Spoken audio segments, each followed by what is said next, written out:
Olá, boa noite, tudo bem com vocês?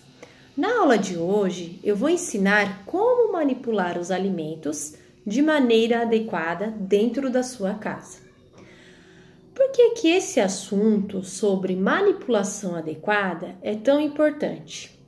Hoje, todos os estabelecimentos comerciais, eles têm um controle com relação a dar ao consumidor o alimento adequado, evitando assim a contaminação naquele alimento. Mas não só no estabelecimento comercial é importante, como na nossa casa também.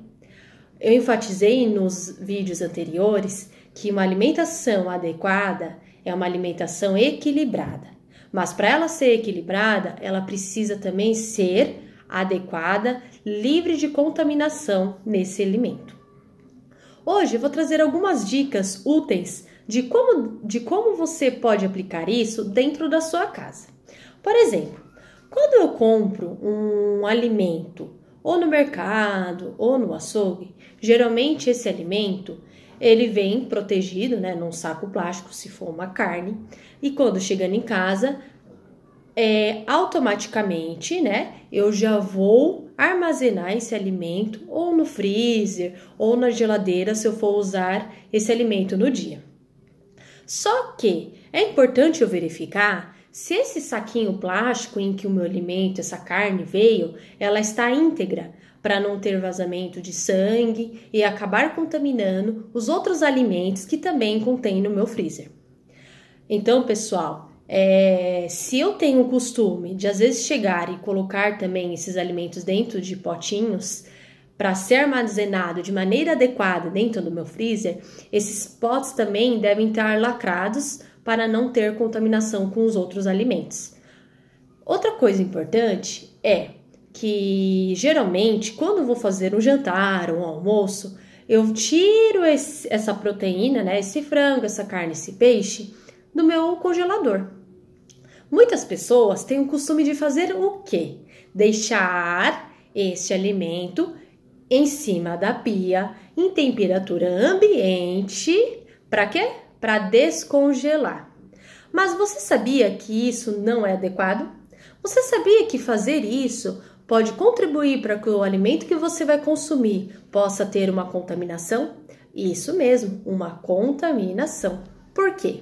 Porque quando eu tiro esse alimento do freezer e deixo ele em temperatura ambiente, esse alimento ele vai estar em uma temperatura adequada e ali vai ter uma quantidade de água ideal para aquela bactéria possa se proliferar. E isso pode contribuir para que o alimento que você vai consumir no seu jantar não esteja corretamente seguro ou adequado para o consumo. Engraçado que nem sempre esse alimento ele vai ter características, cheiro de que ele está inadequado para ser consumido. Então, pôr em prática essas dicas que eu te dei agora é de suma importância. Outra coisa bem interessante que ao manipular essa carne, esse frango, esse peixe, a minha pia deve estar limpa e organizada, tá? Por quê? Porque isso vai evitar contaminação nos utensílios que eu possa ter aonde? Ali na minha pia. Outra coisa importantíssima é o que? Quando eu for usar esse alimento, geralmente as pessoas usam uma tábua para fazer um corte de um bife, um corte de um peixe ou até um frango. O ideal é você ter tábuas diferentes para utilizar os produtos ali. Mas caso eu tenha só uma tábua para utilizar para outros alimentos, eu tenho que desinfetá-la de maneira ideal. Como que é feita essa desinfecção ali do meu utensílio, dessa tábua? Então, eu vou fazer assim, eu vou usar a minha carne naquela tábua. Após isso, eu vou lavar com água e sabão e se possível, eu tenho que colocar um pouco ou de cloro ou de água sanitária, para que ele possa realmente desinfetar esse utensílio de maneira adequada. Sendo assim, ele vai estar seguro para você utilizar para um corte de um legumes, um corte de uma verdura ou até mesmo uma fruta. Outra coisa muito importante é o quê? eu não manipular nessa pia alimentos crus com alimentos semi-prontos, porque isso também pode contribuir para a contaminação cruzada naquele meu alimento. Mas me dê um exemplo, Joyce, do que seria isso. Por exemplo, eu tô lá manipulando o meu bife e nesse mesmo local de manipulação eu estou com uma salada que vai ser consumida. Então, pessoal, olha o risco de contaminação aí entre um produto e o outro. Então, o ideal é sempre o quê? Eu manipular e higienizar aquele local para fazer o uso de outros alimentos ali. Pessoal, outra coisa bem interessante, nos vídeos atrás eu comentei sobre o que? Às vezes você fracionar as frutas, ou até mesmo legumes, e colocar em potinhos para facilitar na hora de você montar a sua alimentação. Só que para isso, a gente tem que higienizar esses alimentos de maneira adequada. Por exemplo, quando eu compro esse produto ou na feira ou no mercado, esses alimentos ele vêm de uma central de distribuição, que é o CEAGESP ou o CEASA. Só que assim, nem sempre essa central ela tem um controle sobre aqueles alimentos, se ele vai vir seguro ou não para você fazer o consumo na sua casa.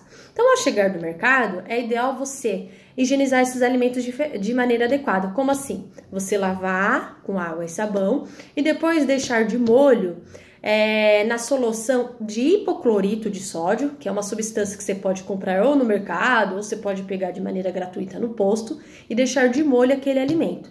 Sendo assim, ele estará totalmente seguro para o consumo. Outra coisa importante é o quê? A data em que esse alimento ele vai estar adequado para o consumo. Então, tanto fruta, legumes e verduras, picados, armazenados na geladeira, eles duram até 3 dias. Mas uma coisa interessante é o quê? Verifique também como que está a consistência, o cheiro daquele alimento. Vendo assim se ele está ideal para você fazer o uso de uma maneira segura desses alimentos. Então, pessoal, nesse vídeo de hoje, eu quis ensinar para você algumas coisas práticas para te ajudar em que o alimento que você prepara na sua casa, ele seja adequado para o consumo e livre de contaminação que possa trazer prejuízos para a sua saúde. Eu vou deixar esse vídeo no meu Instagram e abaixo eu vou estar detalhando também algumas outras datas que possa te ajudar, tá bom? Qualquer dúvida, eu estou à disposição. Fica atento às nossas aulas, teremos muito conteúdo dentro desses 21 dias para te ajudar, tá bom? A ter uma alimentação adequada e equilibrada.